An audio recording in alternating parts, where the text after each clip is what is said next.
Chris Myers, Orlando Fly Casting Lessons. Today we're going to talk about false casting. What is it and what do we use it for? False cast, if you've heard that term, is unrolling our line behind us and in front of us while keeping it in the air. So we're not allowing it to touch the water in front yet.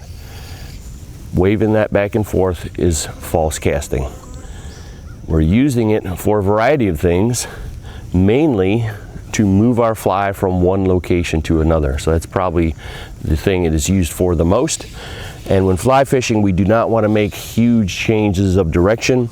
So if this was my stream or river and it was floating to my left and I got all the way down there and need to put it back upstream, I would not recommend trying to make one cast here and then ducking out of the way and hope you can put it upstream, because you're going to hook yourself doing that. Much more safer and more effective to take that line and to move it in a series of shorter strokes. So I would pick it up, cast here, turn my body, cast here, turn, cast here. Now I've moved it in little chunks instead of one big swing.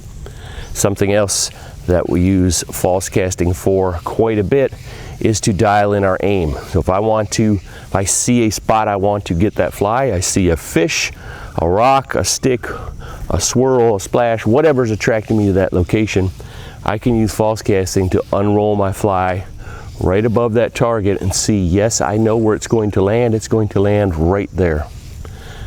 If we're going to do that, it's very important that our false casts are going in the correct direction. If our false cast goes high in the front, it's kind of hard to use that to dial in our aim because we're not really sure where it's going to go and it kind of flutters down wherever.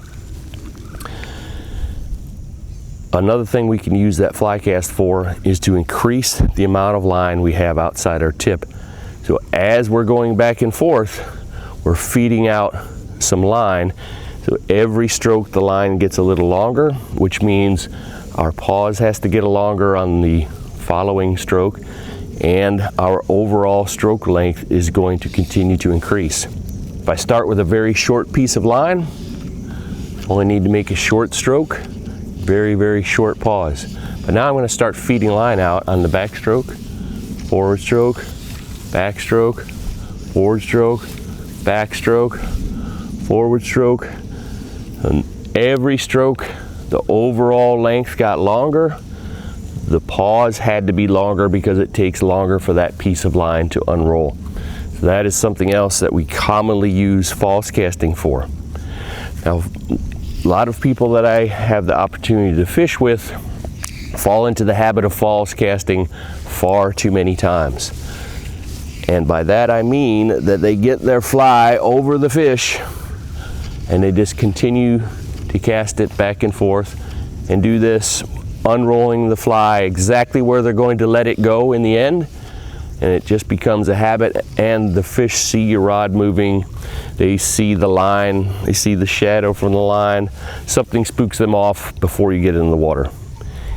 My recommendation in general is to do no more than 2 or 3 false casts from the time you start moving that rod.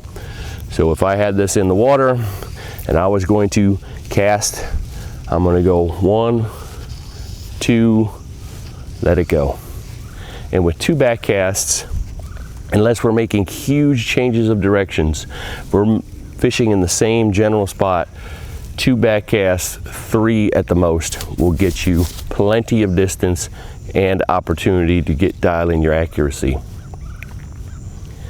If I'm making a really big change of direction, I'm going to do it using false casts. It might take me 4 or 5, but then we're probably not in as much of a hurry as we are when we're sight fishing and fishing in the same little zone right in front of us. In order for this false casting to be effective, we must be following the 5 rules of fly casting. We must have pretty well-formed loops. We must have good timing. We must have good power and acceleration. We must have straight lines. If we start to lose one or more of those rules and our loops fall apart, it's very hard to false cast. So if I'm doing this and I'm hitting the ground back there, you know, this is waving our rod back and forth. It really isn't false casting much line. We're just plopping line back and forth. So if we're going to get into false casting, the first thing we need to do is to be able to do a nice pick up and lay down. Can I create those loops to begin with? Do that first. Then we're going to practice keeping it in the air on the front. And if we're going to keep it in the air on the front, one very important thing is we cannot be aiming down towards the water. If I learn my pick up and lay down cast like this, where I'm just kind of slapping fly line into the water, I'm not really unrolling a loop into the water here. I'm picking it up and I'm slapping it down. But now I want to do false casting, and my muscle memory habit is doing that motion. Now I'm ripping it off the surface.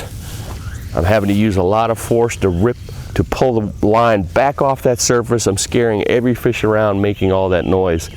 So my casting, if you go to my playlist and look for my rules of fly casting, you will see the fly rod tip has to travel in a straight line, and that becomes even more important if we're going to false cast and make nice accurate casts.